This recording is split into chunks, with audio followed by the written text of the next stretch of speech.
So let's get into this story with Danny Trejo, who is going in on the Kardashians. Now, these Kardashians can't seem to keep themselves out of trouble, especially with these Los Angeles fires and stuff that's going on. Because you had Clozilla out here, trying to throw shade at the mayor, talking about that she didn't do her job and all this other mess. And people had to rehab and like, girl, she's not even the mayor of your jurisdiction. Like, you say all this stuff. Y'all all trying to be social justice warriors, but y'all not doing your damn homework. And here go Kimberly Kardashian, aka the wannabe Harriet Tubman of social justice, trying to run out here and use this as a political moment when you should have been out here doing like Paris Hilton and using her time to help out the people rather than you running off with your mouth with all of this foolishness, this fake outrage that you out here trying to put on social media. So one of the people that decided to go in on her was none other than one of my favorite actors, Danny Trejo. So she got a stern rebuke. I rebuke thee, Satan, from a well-established actor over her activism. So Danny Trejo was not holding back regarding Hollywood's response to the LA wildfires.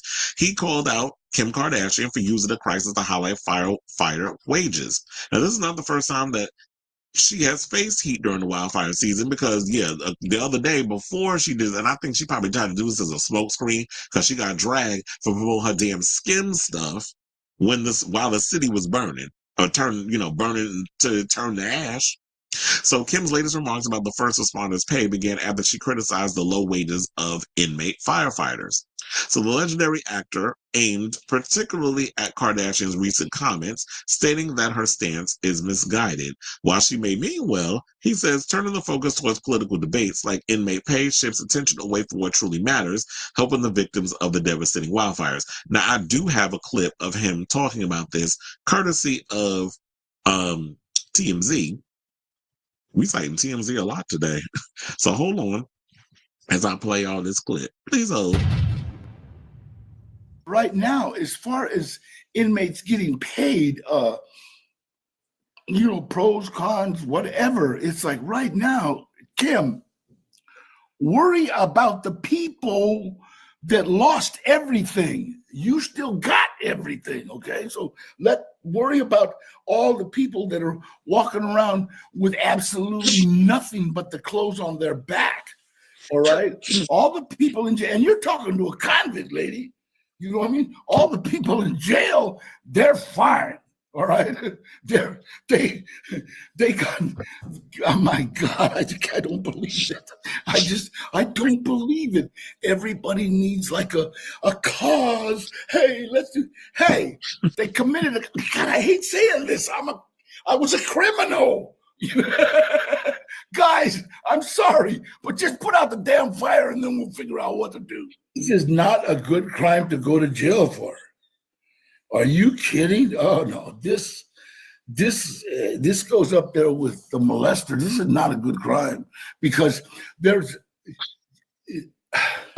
I hate to say this, but the most glamorous crime you can go to jail for is like an armed robbery, being taken like from a bank or because that money's insured. Nobody's going to get hurt. You hope, so in jail, the mindset is like, that was cool, but like, a burglary, come on. It's like, you're taking grandma's money and this, what is involved? Nothing but pain, anguish, sorrow. What are you, little Johnny, all his Christmas presents got burned up. So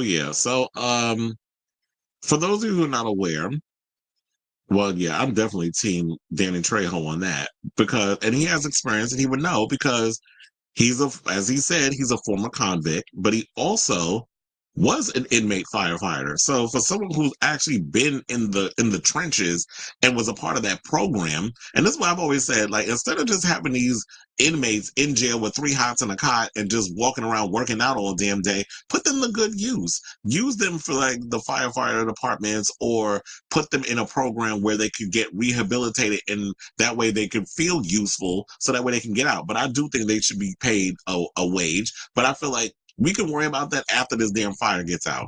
You sitting there wondering, well, they've been out there without all this stuff for days and they've been overworked. I'm like, you don't think all the other firefighters have been overworked too? Like, that's just the nature of the game, unfortunately. And I don't know how the inmates and stuff have been treated, because I don't work in the program. So then maybe there was some mistreatment. I don't know. But for the most part, it's like, yeah, let's not politicize this thing. We already got them idiots over there on the Republican side that's trying to politicize this whole thing, and they're blaming it on everything else but what it is. This is Mother Nature being a see you next Tuesday and just burning all this shit up, because we have a climate change issue in this country. So we need to focus on, let's get the fires out. Once we've gotten everything contained, then we can start working on how do we rebuild? How do we make the changes that we need to make in regards of making this planet livable for a lot longer? Because yes, our tides are getting higher. It is getting much warmer. There's a lack of rain in LA. Yeah, that like I said before, that song, It Never Rains in Southern California. And Tony knew what the hell they was talking about when they wrote that damn song.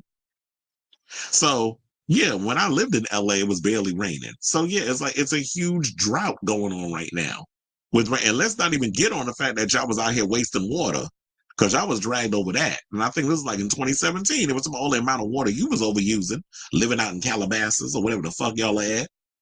So I'm gonna listen to the man that actually was in the trenches rather than some broad that was born with a silver spoon in her mouth and a black penis in her coochie, a couple of them, and then all of a sudden now you want to come out and be the Harriet Tubman of social justice. It's like we can worry about all that later on. Worry about your little Ryan Murphy show that you got coming up with Brooke Shields, who I just heard to sign on for that. Worry about that. Worry about trying to be the bland actors that you are, and leave the political stuff, the social justice stuff, leave that up to the professionals. So now they said, according to TMZ, he highlights how, the individuals volunteer for the dangerous job in exchange for significant reductions in their sentences, something the 80-year-old insists they value far more than money. He also points out that even if inmate firefighters were paid more, most of it would go toward restitution, leaving them with little in their pockets. So it's good to know that, because, yeah, I didn't know that that's what that meant. That it's basically the reason why they're volunteering and doing this stuff, because there's a reduction in their sentence, which I think is actually pretty good. That this is an opportunity for them to have a reduced sentence and eventually get out of prison while they're doing, hopefully they survive, that doing enough of these, putting out these fires before they can, so they can get out of jail. So maybe she should have did her research, Google is your friend, just like it should have been for Chloe when she was going in on that mayor. I said, maybe you should have checked to see who was the mayor of your jurisdiction before you try to throw shade at the black woman. And like I said, y'all can spread your legs for black dick, but when it's time to defend somebody black, y'all are radio silent. So Trejo's comments, comes in response to Kardashian's call for more recognition and higher pay for these unsung heroes. The reality TV star recently took to IG to tag Governor Gavin Newsom, calling for action to raise wages for the inmates risking their lives on the front lines.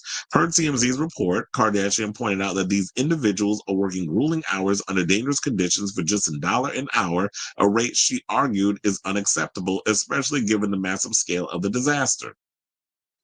Reports indicate that around 1,000 inmates are assisting in combating the wildfires, which have already burned over 40,000 acres and claimed at least 16 lives. Despite the dangers, no inmate firefighter deaths have been reported. Well, it's probably because they're maybe they've been properly trained. So now, although she advocated for higher pay from firefighters, it is worth noting that Kardashian recently faced criticism for promoting a skim sale during the height of the LA wildfires. The blast reported that writer Meredith Lynch publicly criticized the entrepreneur for promoting a skim sale while fires ravaged parts of LA, displacing families and destroying homes. Lynch shared her frustration in an Instagram video saying the following: LA is literally burning down, and Kimberly Noel, not the government, yeah, the Kimberly Noel is literally posting, telling us to buy skims. Well, maybe maybe somebody to put them skims towards some flames and see if them shits actually burst into flames, or maybe they may be fire resistant. Now, the writer, sorry, also criticized Kardashian for her messaging about the wildfire crisis, knowing her failure to use her massive platform to provide resources or raise awareness. That's why I said maybe you should have looked at Paris Hilton and see what she's been out here doing, because Paris Hilton been doing way more with her, advocacy. Even though she lost her home in a fire, she's been advocating and doing the work and volunteering and helping out people. Whereas you on Instagram tweeting bullshit when you could have just used that damn Google to do the research to know what it is, why the inmates get paid $1 an hour, which is more than what they would make in prison. And what it's all about. It's all about reducing that sentence, and then the money will go into restitution. Then I even think about all that. What the hell could you buy with all the money that they would, like, if you gave them $15 an hour fighting a fire, or $20 an hour, quiet as it's kept, firefighters are even underpaid. Regular firefighters who are not inmates. So that's a whole nother conversation. So, what are they going to do with that money? Nothing costs $30 in prison. A can of tuna sure don't. They said the writer also, what else they said? Oh, so yeah, they said no. Instead, she's like, buy skims. Like, oh my God, buy skims. I'm trying to say it like her dumb ass with that vocal fry. Now, amid the chaos, Kardashian has a lot at stake, with her luxurious $70 million oceanside estate was also in danger of being consumed by the flames. Well, yeah, let's take a look. Let's take a look yander at her $70 million estate, or 70-acre, I should say. $70 million oceanside estate. Sorry. Now, the sprawling 5,000 square foot estate, previously owned by supermodel Cindy Crawford and her husband Randy Gerber, is a picture of luxury and seclusion. I'm channeling my inner Robin Leach, minus the British accent. The property includes 4 large bedrooms, 6 bathrooms, panoramic ocean views, and private beach access. They're described as a one-of-a-kind compound. The home features a tennis court, expansive grounds, and a 2-story residence with a main suite offering floor-to-ceiling beach views. Now, amid widespread backlash for prioritizing business during the wildfires, the 44-year-old and her family fled their Hidden Hills estate as the Kenneth Fire threatened their neighborhood. The blast reported that the Kardashian clan, led by matriarch Pimp Mama Kris Jenner, evacuated Thursday night after receiving a mandatory evacuation order due to the fire's rapid spread across 1,000 acres. So all the Ks, Kim, Courtney, Khloe, Kendall, Kylie, and the non-K, Rob, joined Kris in leaving their luxurious homes as the fire encroached. Though the evacuation order has since been lifted, it remains unclear if the family has returned to their $1 million properties. Who gives a shit about that last part? But yes, for the most part, it's like, sis, like I said, it's may start even though this is starting as a debate, stick to the rivers and the lakes that you're used to, which is selling your little, your what is the skin supposed to be doing? Isn't that supposed to give the illusion that you're not fat, or whatever the case is? It's like a girdle. Stick to making girdles, appropriating Black culture, and all that other stuff. And maybe this should be a conversation where you should get out there and help the victims and support the first responders, and bring awareness to, like, let's work on getting this fire put out, and then we can get political afterwards. Because this ain't the time and the place for that. So, well, there is a time and a place, I should say, for that, and this ain't it. So I say all this to say, what do y'all think of this story with Danny Trejo, who's like actually one of my favorite actors? And did y'all know he's related to Robert Rodriguez? They're cousins. I don't know if people knew that, but if you knew it, then that's fine. But if you didn't know it, that's some tea. So let me know what you guys think of this story in the comments down below.